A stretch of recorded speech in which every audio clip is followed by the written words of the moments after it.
വളരെ ഗൗരവമാർന്ന ഒരു ദൈവശാസ്ത്ര പ്രശ്നത്തെക്കുറിച്ചാണ് സംസാരിക്കേണ്ടത്. മരിച്ചവരുടെ വസ്തുക്കൾ അത് സൂക്ഷിക്കാമോ? അത് സൂക്ഷിക്കുന്നത് വഴി ഏതെങ്കിലും തരത്തിലുള്ള തിന്മ സംഭവിക്കുമോ? മരിച്ച ആളുകളുടെ സ്വാധീനം ആ വസ്തുക്കൾ വഴി നമ്മുടെ ജീവിതത്തിൽ വരുമോ? ഉദാഹരണത്തിന് ഒരു മകൻ തൻ്റെ അപ്പൻ്റെ ഒരു വസ്തു സൂക്ഷിക്കുന്നത് വഴി അപ്പനുണ്ടായിരുന്ന രോഗം മകന് വരുമോ? വല്ലാത്ത ദുഃഖഭാരം അമ്മയുടെ വസ്തുക്കൾ സൂക്ഷിക്കുന്നത് വഴി ഉണ്ടാകുകയും അതെടുത്ത് മാറ്റിയാൽ ഉടനെ സന്തോഷവും സമാധാനവും തിരികെ വരികയും ചെയ്യുമോ? മരിച്ച ആളുകളുടെ വസ്തുക്കളിലൂടെ പൈശാചിക സ്വാധീനം ഉണ്ടാകുമോ? അത് നമ്മളെ തിന്മയിലേക്ക് നയിക്കുമോ? അങ്ങനത്തെ വസ്തുക്കൾ സൂക്ഷിക്കരുത് എന്ന് തിരുസഭ ഔദ്യോഗികമായി പഠിപ്പിക്കുന്നുണ്ടോ? എന്താണ് പരിശുദ്ധ സഭ ഈ വിഷയത്തെക്കുറിച്ച് പഠിപ്പിക്കുന്നത് എന്നതിനെക്കുറിച്ചാണ് നമ്മൾ സംസാരിക്കാൻ പോകുന്നത്. ഈ അടുത്ത കാലത്താണ് ഈ വിഷയം ഇത്രമാത്രം ചൂടുപിടിച്ച ഒരു ചർച്ചയായി മാറിയത്. അനേകം ആളുകൾ ഇത് വല്ലാത്ത ഭയത്തിലേക്ക് കൊണ്ടുപോകുന്നുണ്ട്. ഒരുപക്ഷെ ഈ വിഷയം സംസാരിക്കുന്ന ആളുകളുടെ ഉള്ളിലുള്ളത് സതുദ്ദേശമാണെങ്കിൽ പോലും കാര്യമായ ആളുകൾ ഭയത്തിലേക്ക് നയിക്കപ്പെടാനും തെറ്റിദ്ധാരണകളിലേക്ക് നയിക്കപ്പെടാനും ഒക്കെ ഇടയാകുകയും ചെയ്യുന്നു. ഈ പശ്ചാത്തലത്തിലാണ് നമ്മൾ ഈ വിഷയത്തെക്കുറിച്ച് സംസാരിക്കുന്നത്. ഒന്നാമത്തേത്, എന്താണ് ഈ പറഞ്ഞു വരുന്ന കാര്യം? മരിച്ചുപോയ ഒരാളുടെ വസ്തുവകകൾ സൂക്ഷിക്കുകയോ കൈകാര്യം ചെയ്യുകയോ ഒക്കെ ചെയ്യുന്നത് വഴി നമുക്ക് നിർഭാഗ്യമുണ്ടാകാം, രോഗം വരാം, നമ്മെ ഏതെങ്കിലും വിധത്തിലൊക്കെ അത് സ്വാധീനിക്കാം എന്നൊക്കെ കരുതുന്ന ഒരു ചിന്താധാര പണ്ടുകാലത്ത് മുതലുണ്ടായിരുന്നു. അതിന് വിളിക്കുന്ന പേര് ഹൗണ്ടഡ് ഒബ്ജക്റ്റ് തിയോളജി എന്നാണ്. ഹൗണ്ടഡ് ഒബ്ജക്റ്റ് തിയോളജി. ഒരു വസ്തുവിൽ ഒരാളുടെയോ മരിച്ചുപോയ ഒരാളുടെ സ്പിരിറ്റ് ഏതെങ്കിലും തരത്തിൽ അതിനോട് അറ്റാച്ച് ചെയ്യപ്പെട്ടിരുന്ന ഒരു വീടിനോടോ വസ്ത്രത്തിനോടോ ഫർണിച്ചറിനോടോ ഒരു പേഴ്സണൽ ബിലോങ്ങിങ്സ് ആയിട്ടുള്ള സാധനങ്ങളോടൊക്കെ അറ്റാച്ച്ഡ് ആയിട്ടിരിക്കും എന്ന് കരുതുന്ന ഒരു കാഴ്ചപ്പാടാണ് ഈ ഹൗണ്ടഡ് ഒബ്ജക്റ്റ് അണ്ടർസ്റ്റാൻഡിങ് അല്ലെങ്കിൽ തിയോളജി എന്നൊക്കെ പറയുന്നത്. തിയോളജി എന്നല്ല, പരിശുദ്ധ സഭ ഇതിനെ വളരെ ശക്തമായി കൃത്യമായി നിഷേധിക്കുന്നു എന്ന് നമ്മൾ അറിയണം. എന്ന് വെച്ചാൽ ഒരിക്കലും മരിച്ചുപോയ ഒരാളുടെ വസ്തുവകകളോട് അയാളുടെ ആത്മാവോ അയാളുടെ ജീവിതമോ ഏതെങ്കിലും തരത്തിൽ എന്ന് വെച്ചാൽ നമ്മളെ സ്വാധീനിക്കാൻ കഴിയുന്ന തരത്തിൽ അയാളുടെ ജീവിതമോ ആ വസ്തുവുമായി കണക്റ്റഡ് ആയിരിക്കുന്നു, ആ വസ്തു വഴി നമ്മൾ അതിന് വിധേയരായി തീരുന്നു എന്ന് കരുതരുത് എന്ന് പരിശുദ്ധ സഭ വളരെ വ്യക്തമായി പഠിപ്പിക്കുന്നുണ്ട്. പിന്നെ എന്തുകൊണ്ടാണ് ഇത്തരം ധാരണകൾ പ്രചരിപ്പിക്കപ്പെടുന്നത്, ആളുകൾക്ക് അത് വിശ്വസനീയമായി തോന്നുന്നത് എന്ന് വെച്ചാൽ ഈ വസ്തുക്കളൊക്കെ സൂക്ഷിക്കുന്നത് വഴി ചില രോഗങ്ങൾ വരുന്നുവെന്നോ അല്ലെങ്കിൽ അത് നമ്മളെ തിന്മയിലേക്ക് വലിച്ചുകൊണ്ട് പോകുമെന്നൊക്കെ തോന്നാനുള്ള കാരണങ്ങൾ എന്തൊക്കെയാണ്, അല്ലെങ്കിൽ അങ്ങനെ പഠിപ്പിക്കപ്പെടാനുള്ള കാരണങ്ങൾ എന്തൊക്കെയാണ്? എണ്ണിപ്പറയാവുന്ന ചില കാരണങ്ങളുണ്ട്. ഒന്നാമത്തേത് അജ്ഞതയാണ്. പരിശുദ്ധ സഭയുടെ ദൈവശാസ്ത്രത്തെക്കുറിച്ച്, തിരുസഭയുടെ ഔദ്യോഗിക പ്രബോധനത്തെക്കുറിച്ച്, മരണത്തെക്കുറിച്ച്, നിത്യജീവനെക്കുറിച്ച്, ശരീരത്തെക്കുറിച്ച്, ആത്മാവിനെക്കുറിച്ചൊക്കെയുള്ള മനുഷ്യജീവിതത്തിന്റെ ഭാഗധേയത്തെക്കുറിച്ചുള്ള അജ്ഞതയാണ് ഇതിൻ്റെ അടിയിലുള്ള കാര്യം. എന്ന് വെച്ചാൽ മരിക്കുന്ന സമയത്ത് ആത്മാവിന് എന്താണ് സംഭവിക്കുന്നത്? ഉദാഹരണം പറഞ്ഞാൽ, ഒരാൾ പറയുകയെന്ന് വിചാരിച്ചു, മരിച്ചു കഴിഞ്ഞ ഒരാളുടെ ആത്മാവിന് നിത്യശാന്തി കിട്ടാൻ ഒരു വസ്തു പിടിച്ചു വെക്കുന്നത്, അതിനോടൊരു മകൻ അമ്മയുടെ വസ്തു ഇങ്ങനെ ചേർത്ത് പിടിച്ചു വയ്ക്കുന്നത്, അല്ല മരിച്ചുപോയ മകൻ്റെ വസ്തു ഇങ്ങനെ അമ്മ ഇങ്ങനെ പിടിച്ചു വെച്ചുകൊണ്ടിരിക്കുന്നത് ആ ആൾക്ക് നിത്യശാന്തി കിട്ടാൻ തടസ്സമായി തീരും എന്ന് പറയുന്നു എന്ന് കരുതുക. അത് അടിസ്ഥാനപരമായ ദൈവിക പ്രബോധനത്തിൻ്റെ കുറിച്ചുള്ള അജ്ഞതയാണ്. അതിനെ സ്ഥിരീകരിക്കാൻ ഉപയോഗിക്കാവുന്ന തെറ്റിദ്ധരിപ്പിക്കുന്ന വിശുദ്ധ ഭാഗങ്ങളൊക്കെയാണ്. എന്ന് പറഞ്ഞാൽ, ഞാൻ പിതാവിൻ്റെ ഭവനത്തിലേക്ക് ഇതുവരെ പ്രവേശിച്ചിട്ടില്ല, അതുകൊണ്ട് നീ എന്നെ സ്പർശിക്കരുത് എന്നൊക്കെ മഗ്ദലന മറിയത്തോട് പറഞ്ഞ കാര്യങ്ങളെയൊക്കെ വളരെ വികലമായി തെറ്റിദ്ധരിച്ചൊക്കെ ആളുകൾ ഇത് ധരിക്കാനുള്ള സാധ്യതയുണ്ട്. അപ്പോൾ ഒന്നാമത്തേത് അജ്ഞതയാണ്. എന്താണ് മരണം? മരണശേഷം ആത്മാവിന് എന്ത് സംഭവിക്കുന്നു? ശരീരത്തിന് എന്ത് സംഭവിക്കുന്നു? ആ ആളുടെ സ്വാധീനം ഈ ഭൂമിയിൽ ഉണ്ടാകുമോ എന്നതിനെക്കുറിച്ചുള്ള അജ്ഞതയാണ്. പലപ്പോഴും കൂട്ടിക്കുഴച്ചൊക്കെ ഇപ്പം വിശുദ്ധരുടെ സാന്നിധ്യമുണ്ടല്ലോ, അങ്ങനെയാണ് തിന്മയുള്ളവരുടെ സ്വാധീനം ഉണ്ടാവില്ലേ എന്ന മട്ടിലൊക്കെ ഇത് ചോദിക്കപ്പെടുന്നത് നമ്മൾ കണ്ടിട്ടുണ്ടാവും. നമ്മൾ അതിൻ്റെ ഉത്തരങ്ങൾ ഇതിനെക്കുറിച്ച് പറയാം. രണ്ടാമത്തേത് മിസ്ഇൻറ്റർപ്രറ്റിംഗ് ദ ഡോക്ട്രിനാണ്. അതായത് തിരുസഭയുടെ പ്രബോധനങ്ങളെ തെറ്റിദ്ധരിപ്പിക്കുന്ന വിധത്തിൽ ദുർവ്യാഖ്യാനം ചെയ്യുന്നത്. ചിലപ്പോൾ അത് വിശുദ്ധ ഗ്രന്ഥത്തെ തന്നെയാണ്. അപ്പം ഞാനിപ്പോൾ മുമ്പ് പറഞ്ഞതുപോലെ വിശുദ്ധ ഗ്രന്ഥത്തിലെ ചില പരാമർശങ്ങളെ ശരിയായ അർത്ഥത്തിൽ മനസ്സിലാക്കാതെ തെറ്റിദ്ധരിപ്പിക്കുകയും ചെയ്യുക, മിസ്ഇൻറ്റർപ്രറ്റ് ചെയ്യുക. അതുപോലെ പരിശുദ്ധ സഭയുടെ ചില പ്രബോധനങ്ങളെ, ഉദാഹരണത്തിന് മരിച്ചവരുടെ മൃതസംസ്കാരവുമായി ബന്ധപ്പെട്ട് പ്രത്യേകിച്ച് കൊറോണ കാലഘട്ടത്തിലൊക്കെ ആളുകളെ ദഹിപ്പിക്കേണ്ടി വരുന്ന ക്രമേഷൻ നടത്തേണ്ടി വരുന്ന സാഹചര്യങ്ങൾ, അവരുടെ ചാരം വീട്ടിൽ കൊണ്ട് സൂക്ഷിക്കാമോ, മക്കൾക്കത് പങ്കിട്ടെടുക്കാമോ, ഇങ്ങനെയൊക്കെയുള്ള ചില ചോദ്യങ്ങളൊക്കെ വന്നു. ചില ആളുകൾ അങ്ങനെ ചെയ്യാനൊക്കെ തുടങ്ങി. അപ്പോൾ അതിന് കൊടുത്ത മറുപടി, അതിലെ ചില അംശങ്ങളൊക്കെ പറക്കിയെടുത്തിട്ട് ഇത് ഈ കാര്യത്തെ വിശദീകരിക്കുന്നതാണ് എന്ന വിധത്തിൽ തെറ്റിദ്ധരിപ്പിക്കുകയോ ഒക്കെ ചെയ്യാനുള്ള സാധ്യതയുണ്ട്. അതുപോലെ തന്നെ വിശുദ്ധരുടെ തിരുശേഷിപ്പുകൾ അവയിൽ വിശുദ്ധരുടെ സാന്നിധ്യമുണ്ടോ? അങ്ങനെ അതുണ്ടെങ്കിൽ ഒരു തിന്മ നിറഞ്ഞ ആളുടെ വസ്തുക്കൾക്കകത്ത് അത്ര സാന്നിധ്യം ഉണ്ടാകില്ലേ എന്ന് തുടങ്ങുന്ന ചോദ്യങ്ങൾ, ഇങ്ങനെ തുടങ്ങുന്ന ഒത്തിരി മേഖലകളെ കൂട്ടി ഇണക്കിക്കൊണ്ട് അതിനെ തെറ്റിദ്ധരിപ്പിക്കുന്ന വിധത്തിൽ ആളുകൾക്ക് ഈ വിഷയത്തെക്കുറിച്ച് പറയാൻ പറ്റും. അങ്ങനെ പറയപ്പെടുന്നുണ്ട്. മൂന്നാമത്തേത് പേഴ്സണൽ എക്സ്പീരിയൻസസ് ആണ്. എന്ന് പറഞ്ഞാൽ ചില ആളുകൾക്കുണ്ടായിട്ടുള്ള ഹീലിംഗ്. ഉദാഹരണത്തിന് അമ്മ ഉപയോഗിച്ചിരുന്ന ഒരു വസ്തു, ഒരു വള, അത് ഉപയോഗിച്ചിരുന്ന മകള് പിന്നീട് അത് ചിലപ്പോൾ ഒരു പ്രശ്നം ഉണ്ടാകുന്നു, അല്ലെങ്കിൽ ദുഃഖം ഉണ്ടാകുന്നു, ബുദ്ധിമുട്ടുണ്ടാകുന്നു, അങ്ങനെ പല സംഘർഷങ്ങൾ ഉണ്ടാകുന്നു. ഇത് ഊരി മാറ്റി കഴിഞ്ഞപ്പോഴേക്കും റിലീഫ് കിട്ടും. അങ്ങനത്തെ പേഴ്സണൽ എക്സ്പീരിയൻസസ്, ഹീലിംഗിന്റെ പേഴ്സണൽ എക്സ്പീരിയൻസസ് ആവാം. ചില ആളുകൾക്കുണ്ടായിട്ടുള്ള ചില കാര്യങ്ങളിൽ നിന്നുള്ള വിടുതലാവാം. ഇവയൊക്കെ തെറ്റിദ്ധരിപ്പിക്കുന്ന വിധത്തിൽ അവതരിപ്പിക്കപ്പെടാൻ സാധ്യതയുണ്ട്. എന്ന് വെച്ചാൽ അത് ഏത് തരത്തിലാണ് സംഭവിച്ചത് എന്ന് വ്യക്തമായി പഠിക്കാതെ, ഉദാഹരണത്തിന് അതൊരു സൈക്കോളജിക്കലായിട്ട് റിലീഫായിരുന്നോ, മറ്റേതെങ്കിലും തിന്മയുമായി ബന്ധപ്പെട്ട കാര്യമായിരുന്നോ എന്നൊന്നും വ്യക്തമായി പഠിക്കാതെ ആളുകൾക്കുണ്ടായ അനുഭവങ്ങൾ, നമ്മളെപ്പോഴും ഓർത്തിരിക്കേണ്ട ഒരു കാര്യം, അനുഭവങ്ങളുടെ മേലല്ല, വ്യക്തിപരമായ അനുഭവങ്ങളുടെ മേലല്ല ഒരു പൊതുതത്വത്തെ മനസ്സിലാക്കേണ്ടത്. മാത്രമല്ല പ്രധാനമായും ദൈവിക പ്രബോധനത്തെ മനസ്സിലാക്കേണ്ടത്. ഇപ്പോൾ ഉദാഹരണത്തിന് കുമ്പസാരിക്കുന്ന ഒരാൾക്ക് വളരെ മോശമായ അനുഭവമാണ് ഉണ്ടായെന്ന് ചോദിച്ചു. എന്ന് പറഞ്ഞാൽ ഒരു ആത്മീയ അനുഭവം ഉണ്ടായില്ല, വളരെ ഡ്രൈ ആയിട്ടുള്ളൊരു ഫീലിംഗ് ആണ് ഉണ്ടായത് എന്ന് കരുതി കുമ്പസാരത്തിന് വാല്യൂ ഇല്ല എന്നൊരിക്കലും വരുന്നില്ല. ഇപ്പം നമ്മുടെ പേഴ്സണൽ എക്സ്പീരിയൻസ് കൊണ്ട്, ഇപ്പോൾ ഉദാഹരണത്തിന് ഒരാൾക്ക് ദേവാലയത്തോടുള്ള ബന്ധത്തിൽ ഒരു മോശം എക്സ്പീരിയൻസ് ആണല്ലോ, അപ്പോൾ അതുകൊണ്ട് എൻ്റെ എക്സ്പീരിയൻസ് അതാണ് നമ്മളെപ്പോഴും പറയാറുണ്ടല്ലോ, എനിക്കങ്ങനെ അനുഭവം ഉണ്ടായതുകൊണ്ട് ഞാനിത് വിശ്വസിക്കും. അപ്പോൾ എൻ്റെ അനുഭവം എന്ന് പറയുന്നതിനേക്കാളും വലിയൊരു കാര്യമുണ്ട്. ഓരോരുത്തർക്കും ഉണ്ടാകുന്ന പേഴ്സണൽ എക്സ്പീരിയൻസസ് അതിന് ചിലപ്പം വിവിധങ്ങളായ കാരണങ്ങളുണ്ടാകാം ആ വ്യക്തിക്ക്. പക്ഷേ സഭയുടെ പ്രബോധനങ്ങൾ എപ്പോഴും പൂർണ്ണമായ ശരിയുടെ ഭാഗത്തു നിന്നുള്ളതായിരിക്കും, മിശിഹ പകർന്നു നൽകിയതായിരിക്കും, ദൈവശാസ്ത്രപരമായ സൗണ്ടായിട്ടുള്ള കാര്യമായിരിക്കും. അങ്ങനെയാണോ എന്നാണ് നമ്മളിത് പരിശോധിക്കുന്നത്. അപ്പോൾ അതുകൊണ്ട് നമുക്ക് വെറുതെ ചില ആളുകളുടെ വ്യക്തിപരമായ അനുഭവങ്ങൾ മാത്രം എടുത്തിട്ട് സംസാരിക്കാൻ പറ്റില്ല. ഇനി അടുത്തത് ഈ എക്സോർസിസ്റ്റുകൾ, ഭൂതോച്ചാടകരുടെ അനുഭവങ്ങളാണ്. ഇത് നമ്മളെ ഒത്തിരി സ്വാധീനിക്കും. കാരണം ഗബ്രിയേൽ അമോർത്ത് പോലെയുള്ള വലിയ പ്രസിദ്ധരായ ഭൂതോച്ചാടകർ അവർ നടത്തിയിട്ടുള്ള പിശാച് ബഹിഷ്കരണങ്ങൾ, സഭയുടെ ഔദ്യോഗിക ക്രമം ഉപയോഗിച്ച് നടത്തിയിട്ടുള്ള പിശാച് ബഹിഷ്കരണങ്ങൾ, അപ്പോൾ അതുമായി ബന്ധപ്പെട്ട അവരുടെ അഭിപ്രായങ്ങൾ, അവർക്കുണ്ടായിട്ടുള്ള പേഴ്സണൽ എക്സ്പീരിയൻസ്, ഇവിടെയും പേഴ്സണൽ എക്സ്പീരിയൻസസ് ആണ്, ഇവയൊക്കെ ഉപയോഗിച്ചുകൊണ്ട് ഇങ്ങനെ സൂക്ഷിച്ചിരുന്ന സ്ഥലത്താണ് ഇത് വന്നത് എന്ന മട്ടിലൊക്കെ പഠിപ്പിക്കാനുള്ള സാധ്യതയുണ്ട്. അപ്പോഴും നമ്മൾ ഓർക്കണം, ഈ ഭൂതാചാടകരുടെ അനുഭവങ്ങളോ അവരുടെ എഴുത്തുകളോ അവരുടെ പുസ്തകങ്ങളോ ഒരിക്കലും സഭയുടെ ഔദ്യോഗിക പ്രബോധനത്തിന്റെ ഭാഗമല്ല. അവ അവരുടെ അനുഭവങ്ങളാണ്, അവർക്ക് ഫീൽ ചെയ്തതാണ്, അവർ കണ്ടതാണ്. ഒരുപക്ഷെ അതിനകത്ത് എറേഴ്സ് ഉണ്ടാവാം, അവരുടെ പേഴ്സണൽ ആയിട്ടുള്ള കാഴ്ചപ്പാടുകൾ ഉണ്ടാവാം, അത് അവതരിപ്പിച്ച വിധത്തിൽ നിന്ന് വ്യത്യസ്തമായി നമ്മളതിനെ മനസ്സിലാക്കുന്നതുമാകാം. അപ്പോൾ അതുകൊണ്ട് ഇനി മാത്രമല്ല, ഏറ്റവും പ്രധാനമായി അതൊക്കെ റയറസ്റ്റ് ആയിട്ടുള്ള എക്സ്പീരിയൻസസ് ആകാം. അപ്പോൾ അതിൻ്റെ ഉദ്ദേശം എന്താണ്, അതിൻ്റെ പശ്ചാത്തലം എന്താണെന്നും അറിയാതെ നമ്മളതിനെ ജനറലൈസ് ചെയ്യുന്നത് വളരെ ഗൗരവമായ തെറ്റുകളിലേക്ക് നമ്മളെ നയിക്കും. ഇനി അതുപോലെ മറ്റൊരു സാധ്യത സതുദ്ദേശമാണ്. എന്ന് വെച്ചാൽ ആളുകൾക്ക് ചില അനാവശ്യമായ കെട്ടുപാടുകൾ, ഇൻക്ലിനേഷൻസ്, അത് പലപ്പോഴും ആളുകളെ വല്ലാതെ കഷ്ടപ്പെടുത്തും. ഉദാഹരണത്തിന് മരിച്ചുപോയ കൊച്ചിനെ കുറിച്ച് ഓർക്കുന്നത് കൊണ്ട് തന്നെ അത് ഒരു വല്ലാത്തൊരു ഒരു അള്ളിപ്പിടുത്തം ഉള്ളത് കൊണ്ട് അമ്മയ്ക്ക് ഒന്നും ചെയ്യാൻ പറ്റുന്നില്ല. അപ്പോൾ അതിന് ഒരു സൗഖ്യം കിട്ടാൻ, ഒരു പ്രത്യേക കാര്യം ചെയ്യാൻ ആവശ്യപ്പെട്ടാൽ ആ സൗഖ്യം കിട്ടും എന്നുണ്ടെങ്കിൽ, ഉദാഹരണത്തിന് അമ്മ ഇങ്ങനെ പിടിച്ചു വെച്ചേക്കുമായിരുന്നു കൊച്ചു മരിച്ച സമയത്തെ ഉടുപ്പ്, ആക്സിഡന്റിലാണ് മരിച്ചത്, ആ രക്തക്കറ വരേണ്ട ഉടുപ്പ് അമ്മ ഇങ്ങനെ ചേർത്ത് വെച്ചുകൊണ്ടിരിക്കുക. അപ്പം അതെടുത്തങ്ങ് മാറ്റുന്നു, അമ്മയ്ക്ക് ഹീലിംഗ് കിട്ടും. അത് പ്യുവർലി സൈക്കോളജിക്കലാണ്. അപ്പോൾ അത് അറിയാവുന്ന ഒരാൾക്ക് വേണമെങ്കിൽ അങ്ങനെ ആ വിധത്തിൽ അത് ചെയ്യാനുള്ള ശ്രമം നടത്താം. ഫലം നല്ലതാണ് എന്നാണ് ഉദ്ദേശിക്കുന്നത്. പക്ഷേ ഫലം മാത്രം നന്നായാൽ പോരാ, മാർഗവും നന്നാകേണ്ടതുണ്ട്. നമുക്കെപ്പോഴും ഒരു ലക്ഷ്യം മാത്രമല്ല നന്നാകേണ്ടത്, അതിൻ്റെ മാർഗവും നന്നാകേണ്ടതുണ്ട്. സൈക്കോളജിക്കലായിട്ടൊരു പ്രശ്നത്തെ സൈക്കോളജിക്കലായിട്ടാണ് ഹീൽ ചെയ്യേണ്ടത്. അതിന് ഒരു തെറ്റിദ്ധാരണയുടെയോ അന്ധവിശ്വാസത്തിൻ്റെയോ മാർഗം, ഒരു അന്ധവിശ്വാസിയെ സുഖപ്പെടുത്താനായിട്ട് അന്ധവിശ്വാസത്തിൻ്റെ മാർഗം ഉപയോഗിക്കുന്ന ശീലം പല സ്ഥലത്തുമുണ്ട്. വളരെ ലേൺഡ് ആയിട്ടുള്ള ചില ആളുകൾ വലിയ പിടിച്ചു മാറ്റാൻ പറ്റാത്ത പോലത്തെ അന്ധവിശ്വാസമായിട്ട് വരുന്നയാളെ മറ്റൊരു അന്ധവിശ്വാസം കൊണ്ട് ഇപ്പം നിനക്ക് ഓക്കെയാണ് എന്ന് പറഞ്ഞ് വിടുന്നതിനെ കുറിച്ചൊക്കെ നമ്മൾ കേട്ടിട്ടുണ്ടാവുമായിരിക്കും. അതങ്ങനെ ചെയ്യാം, അതിന് ഫലമുണ്ടാകും. പക്ഷേ ധാർമ്മികമായി എങ്ങനെ ചെയ്യുന്നത് ഉചിതമല്ല, വിശ്വാസപരമായിട്ടത് ഒരു വിധത്തിലും ശരിയുമല്ല എന്നതാണ് അടുത്ത കാര്യം.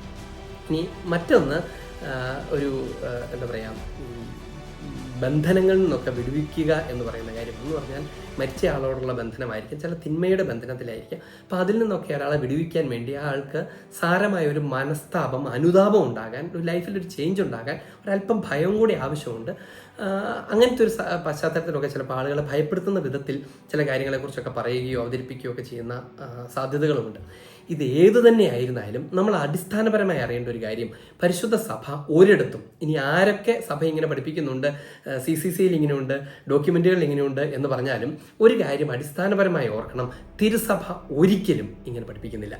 ഒരാളുടെ വസ്തുക്കൾ വഴി ഒരാളുടെ ജീവിതത്തിലേക്ക്, ജീവിച്ചിരിക്കുന്ന ഒരാളുടെ ജീവിതത്തിലേക്ക് തിന്മ കടന്നു വരുമെന്നോ അവ എടുത്തു മാറ്റിയാൽ അത് പരിഹരിക്കപ്പെടുമെന്നോ ഉള്ള വിധത്തിൽ തിരുസഭ ഒരു സ്ഥലത്തും പഠിപ്പിക്കുന്നില്ല. ഇനി ചില CCCയുടെ ചില ഭാഗങ്ങളിൽ, പ്രത്യേകിച്ച് വിഗ്രഹാരാധനയുമായി ബന്ധപ്പെട്ട കാര്യങ്ങൾ ചില ഭാഗങ്ങളിൽ ഒക്കെയുള്ള ചില പ്രബോധനങ്ങളെ പെറുക്കിയെടുത്തിട്ട് അത് ഈ കാര്യവുമായി ബന്ധപ്പെട്ടതാണ്, ചില ഒബ്ജക്റ്റുകൾ വഴി എന്നൊക്കെ തെറ്റിദ്ധരിപ്പിക്കുകയൊക്കെ ചെയ്യുന്നു എന്നല്ലാതെ, അല്ലെങ്കിൽ മരിച്ചവരുടെ മൃതസംസ്കാരവുമായി ബന്ധപ്പെട്ട ചില കാര്യങ്ങളെക്കുറിച്ച് സംസാരിക്കുന്നതിനിടയ്ക്ക് ചില കാര്യങ്ങൾ എടുത്തു പറയുന്നതിനെ ഒന്ന് അല്പം വഴിതിരിച്ച് വിശദീകരിക്കുന്നു എന്നുള്ളതല്ലാതെ ഒരിക്കലും പരിശുദ്ധ സഭ ഒരിക്കലും ഈ വിഷയത്തെക്കുറിച്ച് ഇതുവഴി, അല്ലെങ്കിൽ മരിച്ച ഒരാളുടെ ഒരു വസ്തുക്കൾ ഓർമ്മയ്ക്കായി സൂക്ഷിക്കുന്നത് വഴിയോ, അല്ലെങ്കിൽ അങ്ങനത്തെ ചില മാതാപിതാക്കൾ ഉപയോഗിച്ചിരുന്ന വസ്തുക്കൾ ഉപയോഗിക്കുന്നത് വഴിയോ ഏതെങ്കിലും തിന്മയോ ദുസ്വാധീനമോ ഒരാളുടെ ജീവിതത്തിലേക്ക് വരും, അത് സൂക്ഷിക്കണം, അത് പ്രശ്നമാണ് എന്ന് ഒരിടത്തും പഠിപ്പിക്കുന്നില്ല എന്ന് നിങ്ങൾ അറിഞ്ഞിരിക്കണം. ഒരു സ്ഥലത്തും പഠിപ്പിക്കുന്നില്ല. ഇനി എന്താണ് ഇതിൻ്റെ ബിബ്ലിക്കൽ ഫൗണ്ടേഷൻസ്? വളരെ പ്രധാനപ്പെട്ട രണ്ട് കാര്യങ്ങൾ പറഞ്ഞിട്ട് അതിലേക്ക് പോകാം. ഞാൻ ആദ്യം പറഞ്ഞു ഈ ഹൗണ്ടഡ് ഒബ്ജക്റ്റ് തിയറി എന്ന് പറയുന്ന കാര്യം. ഒരു വ്യക്തിയുടെ, മരിച്ച ഒരാളുടെ വസ്തുവകൾ, വീട്, സാധനങ്ങൾ, അയാൾക്ക് പ്രിയപ്പെട്ടതായിരുന്ന ഒരു കാര്യം, അതൊക്കെ ഞാനെടുത്ത് കയ്യിൽ വെച്ചാൽ എന്നെ അത് ആക്രമിക്കും, എന്നെ അത് സ്വാധീനിക്കുമെന്ന് പഴയ നിയമത്തിലെ ചില സംഭവങ്ങളൊക്കെ ഉദ്ധരിച്ചുകൊണ്ട്, കവർന്നെടുത്തുകൊണ്ടുള്ള വിജാതീയ വസ്തുക്കളൊക്കെ എടുത്ത് കയ്യിൽ വെച്ചുകൊണ്ട് അപ്പോൾ അവർക്ക് മരണം സംഭവിക്കുകയൊക്കെ ചെയ്തു തുടങ്ങിയ കാര്യങ്ങളൊക്കെ എടുത്തു പറഞ്ഞുകൊണ്ട് സ്ഥാപിക്കാൻ ശ്രമിക്കരുത്. കാരണം പഴയ നിയമത്തെ മറ്റൊരു വിധത്തിലാണ് വ്യാഖ്യാനിക്കേണ്ടത് എന്ന് നമ്മൾ അറിയണം. അത് വിശുദ്ധ വ്യാഖ്യാനവുമായി ബന്ധപ്പെട്ട് സംസാരിക്കേണ്ടതാണ്. ചില സ്ഥലങ്ങളിൽ ദൈവം വിഗ്രഹാരാധനയിൽ പങ്കുചേരാതിരിക്കാനൊക്കെ അവരെ തടയുന്നതൊക്കെയായി ബന്ധപ്പെട്ട മറ്റു വിധത്തിൽ മനസ്സിലാക്കേണ്ട ചില കാര്യങ്ങളൊക്കെയാണ്. അപ്പോൾ അവയെ തെറ്റിദ്ധരിക്കരുത് എന്നുള്ളതാണ് ഒന്നാമത്തെ കാര്യം. രണ്ടാമത്തെ ഒന്ന് സ്പിരിറ്റിസമാണ്. സ്പിരിറ്റിസം എന്ന് പറയുന്നത് ഈ ഹൗണ്ടഡ് ഒബ്ജക്റ്റ് ബിലീഫിന്റെ അടുത്ത സ്റ്റേജാണ്. അതായത് ഇങ്ങനത്തെ വസ്തുക്കൾ നമുക്ക് നിർഭാഗ്യം കൊണ്ടുവരും എന്നൊക്കെ കരുതുന്നു. അതിൽ നിന്നുണ്ടാകുന്നതാണ് സ്പിരിറ്റിസം എന്ന് പറയാം. അന്ധവിശ്വാസവും ഒക്കൾട്ട് പ്രാക്ടീസും കൂടി ആത്മാവുമായി ബന്ധപ്പെടുത്തുന്നതിനെയാണ് ഈ സ്പിരിറ്റിസം എന്ന് പറയുന്നത്. അതിൻ്റെ ചില എലമെന്റ്സ് ഇതിനകത്തുണ്ട് എന്ന് മാത്രമല്ല, ഈ കാഴ്ചപ്പാട് പതുക്കെ സ്പിരിറ്റിസത്തിലേക്ക് ആളുകളെ കൊണ്ടുപോകും. അതുകൊണ്ടാണ് പരിശുദ്ധ സഭ ഈ കാര്യത്തെ വളരെ ശക്തമായി എതിർക്കുന്നത്. അത് ഗൗരവമുള്ള തിന്മയാണ്, നല്ല കോൺഷ്യസ് ആയിരിക്കണമെന്ന് പഠിപ്പിക്കുന്നത്. മൂന്നാമത്തേത് നെക്രോമാൻസി എന്ന് പറയുന്ന കാര്യമാണ്. Necromancy is an attempt to summon, consult or communicate with the dead in order to obtain knowledge, guidance of power. ഒരു മരിച്ച ഒരാളിൽ നിന്ന് ശക്തി സ്വീകരിക്കാനോ ചില ഗൈഡൻസ് കിട്ടാനോ അല്ലെങ്കിൽ ഒരു അറിവ് നേടാനായിട്ടൊക്കെ മരിച്ച ആളോട് കമ്മ്യൂണിക്കേറ്റ് ചെയ്യാനോ കൺസൾട്ട് ചെയ്യാനോ വിളിച്ചു വരുത്താനോ ഒക്കെ ശ്രമിക്കുന്നതിനാണ് ഈ നെക്രോമാൻസി എന്ന് പറയുന്നത്. അപ്പം അതും ഗൗരവമുള്ള തിന്മയാണ്. എന്ന് വെച്ചാൽ ഈ ഓജോബോർഡ് പോലത്തെ, ഓജോബോർഡ് എന്നല്ല പറയേണ്ടത്, വിജാ ബോർഡ് എന്നാണ്. അപ്പോൾ അതിൻ്റെ ഉപയോഗമൊക്കെ ആളുകളെ ഈ തിന്മയിലേക്ക് നയിക്കും. മാത്രമല്ല അത് വളരെ ഗൗരവമായ സൈക്കോളജിക്കൽ പ്രോബ്ലംസ്, ഈ ഹലൂസിനേഷണൽ ഡെലൂഷണൽ ഡിസോർഡേഴ്സിലേക്കൊക്കെ നയിക്കുകയൊക്കെ ചെയ്യുന്നു.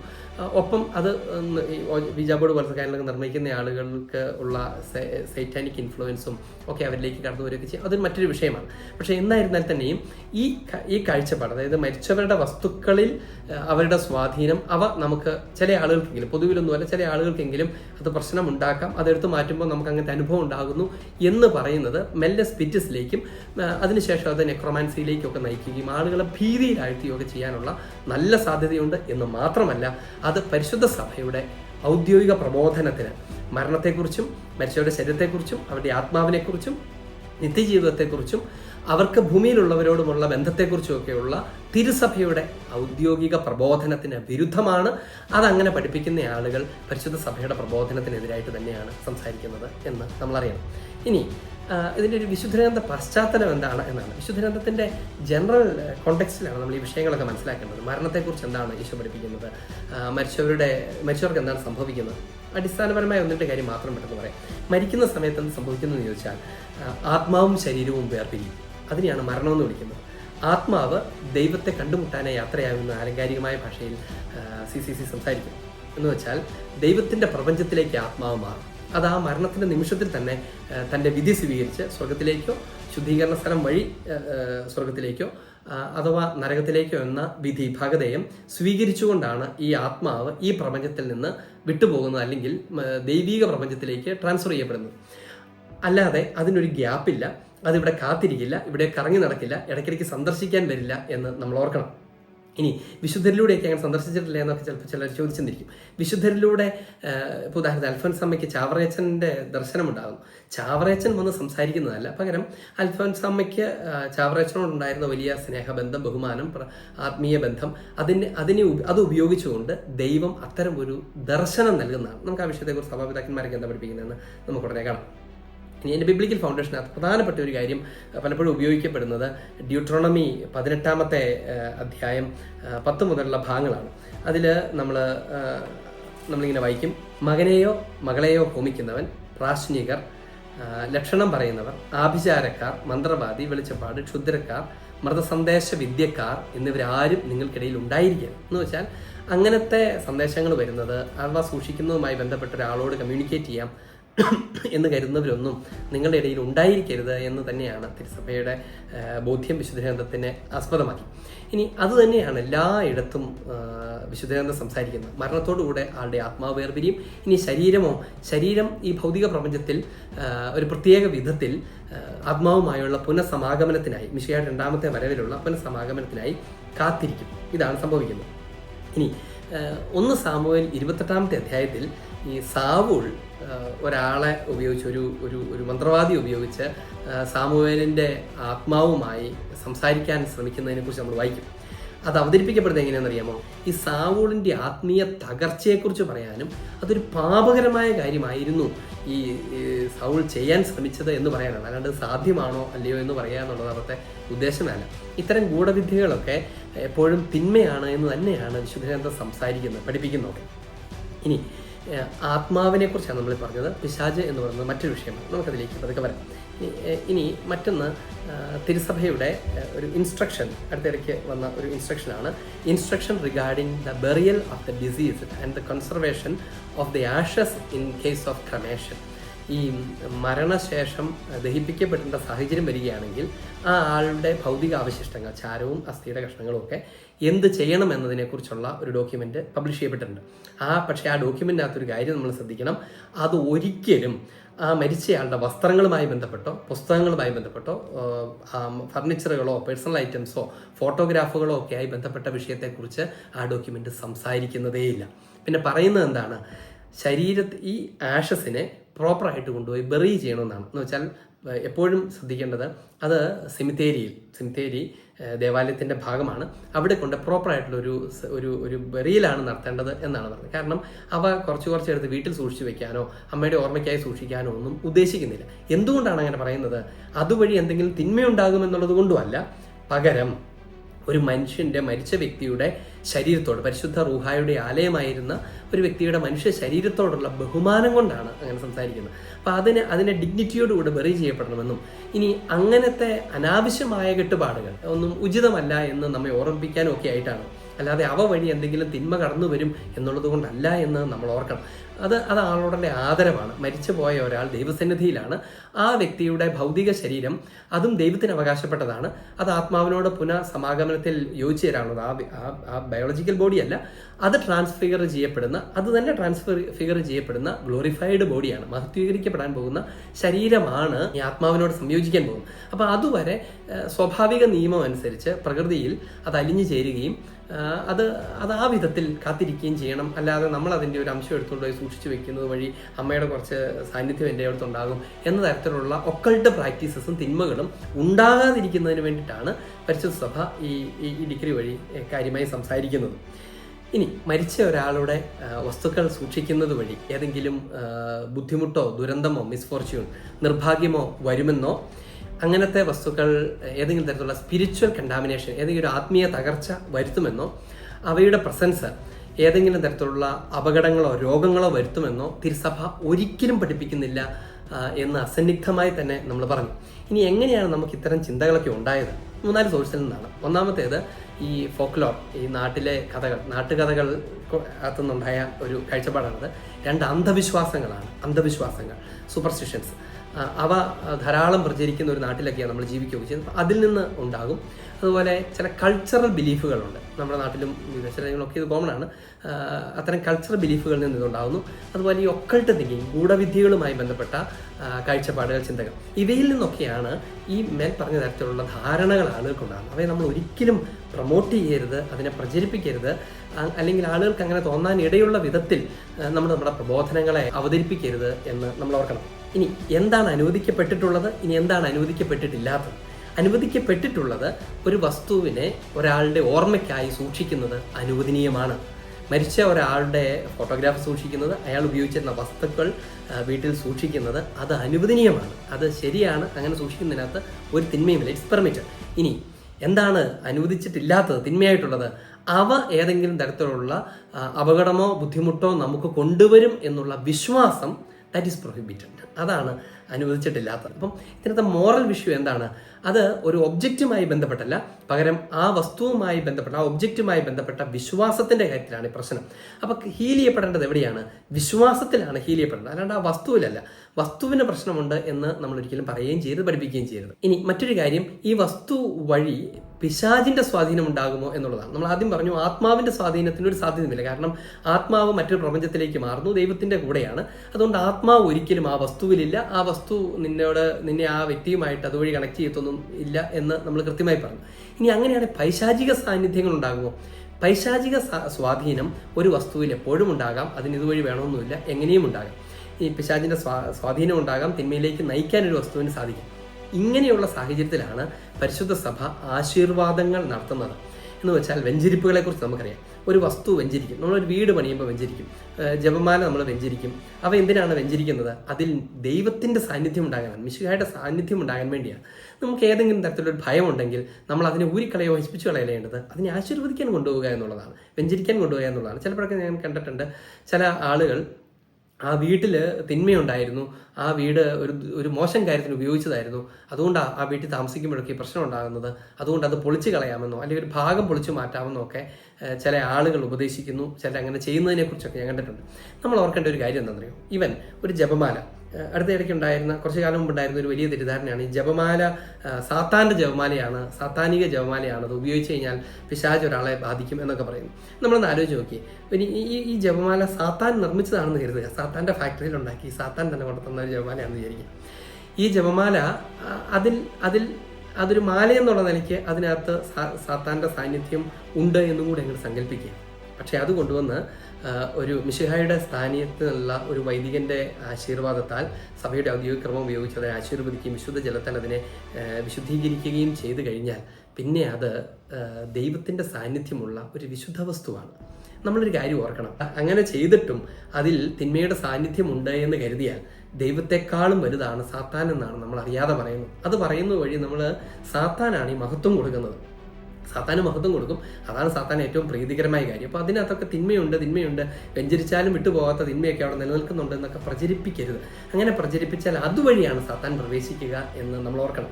പിശാചിന് ഇടം കൊടുക്കുന്നത് അങ്ങനെയാണ്. അപ്പം സാത്താന്റെ ശക്തി ഏതാണ്ട് അന്ധകാരത്തിന്റെ ശക്തിയാണ്, അതിന് ഒട്ടും വെളിച്ചമില്ലാത്തടത്താണ് അതിന് എന്തെങ്കിലുമൊക്കെ ഒരു ബലമുള്ളത്. അപ്പം ഒരല്പം പ്രാർത്ഥനാ ജീവിതമെങ്കിലുമുള്ള ആളുകൾക്ക് തിന്മയെ അതിജീവിക്കാൻ പറ്റും. ഇനി അതിജീവിക്കാനുള്ള ഒത്തിരി സാധ്യതകൾ കൂദാശകളിലൂടെ, സഭയുടെ ഔദ്യോഗികമായ പ്രാർത്ഥനകളിലൂടെ, തിരുക്കർമ്മങ്ങളിലൂടെയൊക്കെ നമുക്ക് സംലഭ്യമാണ് താനും എന്ന് നമ്മൾ ഓർക്കണം. അപ്പോൾ അതുകൊണ്ട് ഒരിക്കലും ഇത് സാത്താൻ്റെയാണ്, തിന്മ നിറഞ്ഞതാണ്, അതുകൊണ്ട് ഇനിയൊരു മാർഗ്ഗവും ഇല്ല, അതിനെ കത്തിച്ച് കളയല്ലാതെ അങ്ങനെയൊന്നും കരുതേണ്ട ആവശ്യമില്ല. സംശയമുണ്ടെങ്കിൽ അതിൻ്റെ മേൽ പ്രാർത്ഥിക്കാൻ ഒരു വൈദികനോട് ആവശ്യപ്പെടുക, ആശീർവാദത്തിന് അപേക്ഷിക്കുക, പരിശുദ്ധ കുമ്പസാരം സ്വീകരിക്കുക, കുർബാന സ്വീകരിക്കുക, വിശുദ്ധിയോടുകൂടെ ജീവിക്കുക, ഭയലേശമന്യേ സമാധാനത്തോടെ ജീവിക്കുക എന്നുള്ളതിനെ കുറിച്ച് പറയാം. ഇനി പിശാചിൻ്റെ സാന്നിധ്യമോ സാമീപ്യമോ സഭ ഒരിക്കലും തള്ളിക്കളയുന്നില്ലെന്ന് മാത്രമല്ല, അവയുള്ളതുമാണ്. അവയെ കാണേണ്ടത് മറ്റൊരു വിധത്തിലാണ്. അവ ബഹിഷ്കരിക്കപ്പെടേണ്ടതും അതിനെ ഉപേക്ഷിക്കപ്പെടേണ്ടതും ഒരാളുടെ ആത്മവിശുദ്ധീകരണം കൊണ്ടും പ്രാർത്ഥനാ ജീവിതം കൊണ്ടും അവയേക്കാൾ ഉപരിയായി പരിശുദ്ധ സഭ ഔദ്യോഗികമായി നൽകുന്ന മിശിഹായുടെ രക്ഷയാൽ വീണ്ടെടുക്കപ്പെട്ട സഭയുടെ സർവാധികാരം ഉപയോഗിച്ച് തരുന്ന വിടുതലിൽ നിന്നുമാണ് അത് സംഭവിക്കേണ്ടത് എന്ന് നമ്മൾ അറിയണം. ഇനി കത്തോലിക്ക സഭയുടെ മതബോധന ഗ്രന്ഥം 2110-11 ആ പ്രദേശങ്ങളിൽ വിഗ്രഹാർപ്പിത വസ്തുക്കൾ ഇങ്ങനെ തുടങ്ങുന്ന കാര്യങ്ങളെക്കുറിച്ചൊക്കെ പറയുന്നത് ഈ കാര്യവുമായി ബന്ധപ്പെട്ടാണ് എന്ന വിധത്തിൽ ചില ആളുകൾ തെറ്റിദ്ധരിക്കാറുണ്ട്. 3 കാര്യങ്ങൾ നോക്കാം. ഒന്ന്, ഇതെപ്പോഴാണ് പ്രോബ്ലം ആകുന്നത്? ഒന്ന്, when you think they carry spiritual energy, ഒരു ആത്മീയ ചൈതന്യം അത് കൊണ്ടു നടക്കുന്നു എന്ന് കരുതുമ്പോൾ അത് പ്രശ്നമാണ്. എന്ന് വെച്ചാൽ മരിച്ചവരുടെ ഒരു വസ്തുക്കളൊക്കെ അങ്ങനെ കൊണ്ടു നടക്കുന്നു പറയുമ്പോൾ അത് തിന്മയാണ്. രണ്ടാമത്, you think they transmit fate or misfortune, അപ്പോഴും തിന്മയാണ്. മൂന്ന്, you fear they contain a spirit, അവയ്ക്കകത്തൊരു ആത്മാവുണ്ട് എന്ന് കരുതുമ്പോഴും അത് തെറ്റാണ് എന്ന് തന്നെയാണ് പരിശുദ്ധ സഭയുടെ പ്രബോധനം. കാറ്റഗിസം 366 നമ്മളിങ്ങനെ വായിക്കും, each spiritual soul is immediately created by God and is not produced by matter. ഈ ആത്മാവ് ഒരു ഭൗതിക വസ്തുവാൽ നിർമ്മിക്കപ്പെട്ടതല്ല, അതുകൊണ്ട് അവയൊരിക്കലും ഒരു ഭൗതിക വസ്തുവിനോട് ബന്ധപ്പെട്ട് കിടക്കുന്നുമില്ല എന്ന് നമ്മൾ ഓർക്കണം. ഒരാളുടെ ആത്മാവ് മറ്റൊരാളുടെ ശരീരത്തിൽ പ്രവേശിക്കുകയോ അത് അലഞ്ഞു നടക്കുകയോ അതെന്തെങ്കിലും ഒരു കാര്യത്തിന് വേണ്ടി ദാഹിച്ച് കാത്തിരിക്കുകയോ ഈ ഭൂമിയിൽ ഇങ്ങനെ കുറച്ച് നാളൊന്ന് താമസിച്ച് ആഗ്രഹങ്ങളൊക്കെ പൂർത്തീകരിച്ചിട്ട് പോകാം എന്ന വിധത്തിൽ പെരുമാറുകയോ ഒന്നും ചെയ്യില്ല എന്ന് കൃത്യമായി നമ്മൾ അറിയണം. അങ്ങനെയാണെങ്കിൽ എന്തുകൊണ്ടാണ് പരിശുദ്ധ സഭ വിശുദ്ധരുടെ തിരുശേഷിപ്പുകൾ സൂക്ഷിക്കുന്നത്?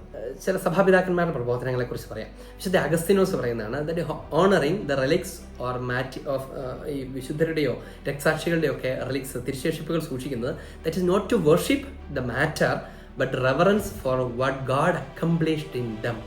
ഇവരിൽ ദൈവം പൂർത്തീകരിച്ച ആ മഹനീയ കൃത്യത്തെ ഓർക്കുന്നതിന് വേണ്ടിയിട്ടാണ്, വണങ്ങുന്നതിന് വേണ്ടി, അല്ലാണ്ട് ആ വസ്തുവിന് കൊടുക്കുന്ന ബഹുമാനമല്ല അത് എന്നതാണ് വിശുദ്ധ അഗസ്തീനോസ് പറഞ്ഞത്.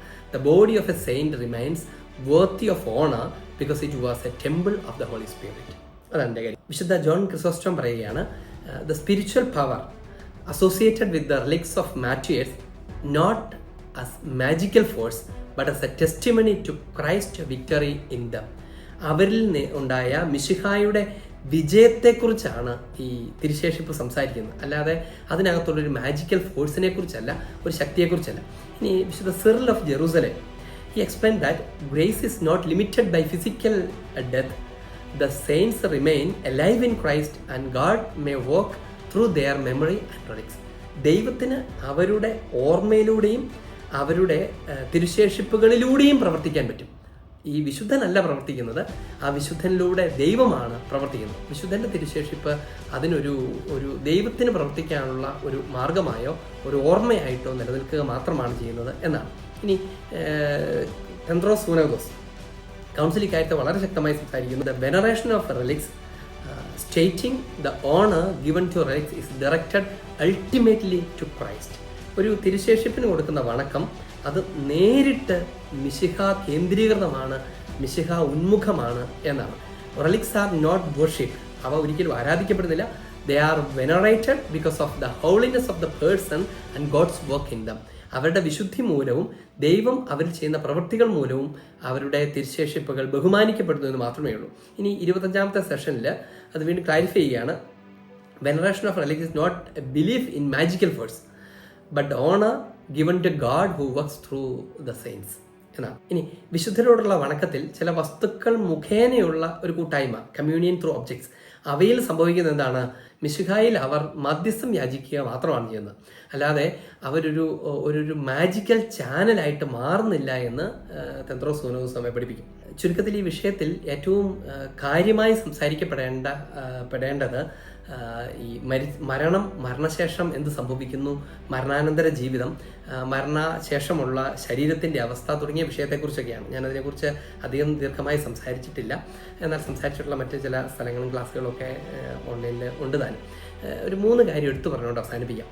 ഒന്നാമത്തേത്, ഈ നെഗറ്റീവ് എനർജി ഇവയോട് കൂടെ ചേർന്നിട്ടുണ്ട് എന്നുള്ള ഒരു പരാമർശമാണ് ചില സ്ഥലങ്ങളിലൊക്കെ കേൾക്കാം. ഈ നെഗറ്റീവ് എനർജി പോസിറ്റീവ് എനർജി എന്ന് പറയുന്നത് കാത്തലിക് ഡോക്ടറിന് ഘടകവിരുദ്ധമാണ്. അങ്ങനെ ഒരു കാര്യമില്ല. അതായത് ഈ പോസിറ്റീവ് ശക്തി നെഗറ്റീവ് ശക്തിയൊക്കെ ഭൂമിയിലുണ്ട്, എനർജികളാണ് എന്നൊക്കെ അത്തരം കാഴ്ചപ്പാടൊക്കെ ഈ ന്യൂ ഏജ് മൂവ്മെൻറ്റ്സിൻ്റെ ഭാഗമാണ്. എങ്ങനെയാണ് ഇത് ഉണ്ടായെന്ന് ചോദിച്ചാൽ, ദൈവത്തെ അംഗീകരിക്കാൻ താല്പര്യമില്ലാത്ത ആളുകൾ എന്നാൽ ഒരു പ്രത്യേകതരം പ്രാപഞ്ചിക ശക്തിയൊക്കെ ഇവിടെ ഉണ്ട് എന്ന് പ്രചരിപ്പിച്ച് തുടങ്ങിയതാണ് ഈ പറയുന്ന നെഗറ്റീവ് എനർജി പോസിറ്റീവ് എനർജി. അതൊരിക്കലും ക്രിസ്ത്യൻസ് കാത്തലിക്സ് അവർ ഒരിക്കലും ഉപയോഗിക്കരുതാത്ത പദങ്ങളാണ് എന്ന് നമ്മൾ ഓർക്കണം. ഈ നെഗറ്റീവ് എനർജി അതിനകത്തുണ്ട്. അങ്ങനെ എനർജീസ് ഒന്നുമില്ല. അതെന്താണെന്ന് വെച്ച് കഴിഞ്ഞാൽ ദൈവം ഒരു പോസിറ്റീവ് എനർജിയാണ്, സാത്താൻ ഒരു നെഗറ്റീവ് എനർജിയാണ്. ഈ 2 എനർജികൾ തമ്മിലുള്ള ക്ലാഷാണ്. എനർജി നമുക്ക് കൂടുതൽ ക്രിയേറ്റ് ചെയ്യാൻ പറ്റും. ചില ചെടികൾ കൊണ്ട് വെച്ചാൽ മുറിയിൽ പോസിറ്റീവ് എനർജി ഉണ്ടാകും, ചില ചിത്രം വെച്ചാൽ പോസിറ്റീവ് എനർജി, ചില കാര്യങ്ങൾ കാണുമ്പോൾ ഒരു നെഗറ്റീവ് എനർജി അവിടെ എന്ന മട്ടിലൊന്നും സഭാംഗങ്ങൾ സംസാരിക്കരുത്. അങ്ങനെ ഒരു കാര്യം അത് ഈ പറഞ്ഞ ഇത്തരം ഒക്കൾട്ട് പ്രാക്ടീസസിൻ്റെയൊക്കെ ഭാഗമാണ്. അത് കത്തോലിക്ക സഭയുടെ പ്രബോധനമല്ല, നമ്മുടെ വിശ്വാസത്തിൻ്റെ ഭാഗമല്ല എന്ന് നമ്മൾ ഓർക്കണം. രണ്ടാമത്തേത്, ഈ സാത്താനുമായി ഇവയെ ബന്ധപ്പെടുത്തുന്നതാണ്. അവയെ വേറൊരു വിധത്തിലാണ് കാണേണ്ടത് എന്ന് നമ്മൾ ഓർക്കണം. സൈറ്റാനിക് ഇൻഫ്ലുവൻസിന് മാതാപിതാക്കളുടെ അല്ലെങ്കിൽ മരിച്ചയാളുടെ വസ്തുക്കൾ തന്നെ വേണമെന്നില്ല. അത് ഏത് വിധത്തിലുണ്ടാകാം. അത് റയറസ്റ്റ് ആണ്. അങ്ങനെ ഉണ്ടാകുന്നു, അല്ലെങ്കിൽ ഒരു സ്ഥലത്ത് പിശാചുബാധ ഉണ്ടായെന്ന് കരുതി ഓടിച്ചെന്ന് ഒരാളോ ഒരു സഹോദരനോ ഒരു അച്ഛനോ ഒന്നും ചെന്നിട്ട് അത് നേരെ അതിനെ എക്സോർസൈസ് ചെയ്യുകയല്ല ചെയ്യുന്നത്. അതിന് നിയതമായ രീതിയുണ്ട്. ആദ്യം ബഹുമാനപ്പെട്ട വികാരിയച്ഛനെ അറിയിക്കണം. അച്ഛനൊരു അടിസ്ഥാന പരിശോധന നടത്തണം. എന്നിട്ട് അത് ആ വസ്തു അല്ലെങ്കിൽ ആളോ പൊസസ്ഡ് ആണെന്ന് തോന്നിയാൽ അഭിനന്ദ പിതാവിനെ അറിയിക്കണം. പിതാവ് ഒരു കമ്മീഷനെ വെക്കണം. ആ കമ്മീഷൻ അത് സൈക്കോളജിസ്റ്റ് ഉൾപ്പെടെ ഉണ്ടാവും, ദൈവശാസ്ത്രജ്ഞരുണ്ടാവും. അങ്ങനത്തെ കമ്മീഷൻ വരും. ആ കമ്മീഷൻ ഇത് പഠിച്ച ശേഷം അത് ശരിക്കും പൈശാചിക സ്വാധീനമാണ് ഇതിനകത്തുള്ളത് എന്ന് ബോധ്യപ്പെടുകയാണ് എങ്കിൽ അത് പിതാവിന് സമർപ്പിക്കും. പിതാവ് അത് പഠിക്കുകയും അത് ബോധ്യപ്പെടുകയും ചെയ്താൽ പിതാവിന് ഒരു എക്സോർസിസ്റ്റിനെ വയ്ക്കാം. എല്ലാ വൈദികർക്കും പിശാചിനെ ബഹിഷ്കരിക്കാനുള്ള അധികാരമുണ്ട്. പക്ഷേ അനുവാദം ആവശ്യമുണ്ട്. കേസ് ടു കേസ്, ഓരോ കേസിലും പിശാചിനെ ബഹിഷ്കരിക്കാൻ ഈ വൈദികന് പിതാവിൻ്റെ അനുവാദം ആവശ്യമുണ്ട്. അദ്ദേഹം വന്ന് ആ പിശാച് ബഹിഷ്കരണം നടത്തും. ഇതാണ് അതിൻ്റെ വിധം. അപ്പോൾ അതുകൊണ്ട് ഇവയിലൊക്കെ പിശാചുബാധയുണ്ട് അല്ലെങ്കിൽ ആളിലുണ്ട്, പെട്ടെന്ന് അതിനെ നമുക്ക് ബഹിഷ്കരിക്കാം എന്ന് പറയുന്ന വിധത്തിലുള്ള ശുശ്രൂഷകൾ ഉചിതമല്ല, അത് സഭാത്മകമല്ല, വിശ്വാസവിരുദ്ധമാണ് എന്ന് നമ്മൾ ഓർക്കണം. അവസാനമായി, ഇവയിൽ പലതും സൈക്കോളജിക്കലായിട്ടുള്ള പ്രശ്നങ്ങളാണ്. അപ്പം ഹാലൂസിനേഷൻസ്, ഡെല്യൂഷൻസ്, അങ്ങനത്തെ പ്രശ്നങ്ങളുണ്ട്. ചിലപ്പോൾ ഈ ഓവർ ഇൻക്ലിനേഷൻസ് എന്ന് പറയുന്നത് സൈക്കോളജിക്കൽ പ്രതിഭാസമാണ് വലിയ പരിധി വരെ. എന്ന് വെച്ചാൽ സാധാരണ അങ്ങനെ തന്നെയാണ്. അവ നമ്മളെ വല്ലാതെ ഒരാളോട് ഒരു സൂപ്പർ നാച്ചുറൽ എന്നതുപോലെ അറ്റാച്ച് ചെയ്യപ്പെടുകയും ചില ബുദ്ധിമുട്ടുകളൊക്കെ വരുത്തി വെച്ച് സൈക്കോളജിക്കലാണ്. സൈക്കോളജിക്കൽ പ്രോബ്ലംസ്, സൈക്കോളജിക്കൽ ഇൻക്ലിനേഷൻസ് അവയൊക്കെ സൈക്കോളജിക്കലി ട്രീറ്റ് ചെയ്യുന്നതാണ് ശരി. അവയെ ഈ ആത്മീയ കാര്യവുമായിട്ട് കൂട്ടിക്കുഴച്ച് ഒരു ആത്മീയ പരിവേഷം കൊടുത്തുകൊണ്ട് അവതരിപ്പിക്കുകയൊക്കെ ചെയ്താൽ ആളുകൾ ഓടിക്കൂടുകയൊക്കെ ചെയ്യും. ആളുകൾക്ക് ഭയങ്കര പ്ലീസിങ് ആയിട്ട് ഫീൽ ചെയ്യും. പക്ഷേ ആളുകൾ ഭയപ്പെടുകയും ചെയ്യും, നമ്മുടെ ആജ്ഞാനുവർത്തികളാവുകയും ചിലപ്പോൾ ചെയ്യും. പക്ഷേ അത് ഉചിതമല്ല. അങ്ങനെ ഒരിക്കലും ചെയ്യരുത്. സൈക്കോളജിക്കലായിട്ടുള്ള പ്രശ്നങ്ങളെ സൈക്കോളജിക്കലായിട്ട് കാണും. ഒപ്പം ആത്മീയ കാര്യങ്ങളായിട്ട് അവതരിപ്പിക്കാം. നമ്മൾ ചെയ്യേണ്ടത് എന്താണ്? പരിശുദ്ധ സഭയുടെ പ്രബോധനങ്ങളെ തെറ്റുകൂടാതെ, കലർപ്പില്ലാതെ, സഭയുടെ ഉദ്ദേശം എന്തോ ആ ഉദ്ദേശത്തിൽ നിന്ന് പഠിപ്പിക്കാം. നമുക്കിഷ്ടമുള്ള കഷ്ണങ്ങൾ മുറിച്ചെടുത്ത് നമുക്കിഷ്ടമുള്ള വിധത്തിൽ പരുവപ്പെടുത്തി നമ്മൾ റീകുക്ക് ചെയ്ത ഒരു തിയോളജിയല്ല നമ്മൾ ആളുകൾക്ക് കൊടുക്കേണ്ടത്. പരിശുദ്ധ സഭയുടെ പ്രബോധനത്തെ അതേ വിധത്തിൽ കൊടുക്കാൻ എല്ലാവർക്കും കടമയുണ്ട്. നമുക്ക് ചിലപ്പോൾ താൽക്കാലിക നേട്ടങ്ങൾ ഉണ്ടാകുമായിരിക്കും, മറ്റൊരു വിധത്തിൽ പറഞ്ഞാൽ അതല്ല ദൈവം ആഗ്രഹിക്കുന്നത് എന്ന് നമ്മൾ അറിയണം. കർത്താവായ മിശിഹ നമ്മെ എല്ലാവരെയും അനുഗ്രഹിക്കട്ടെ.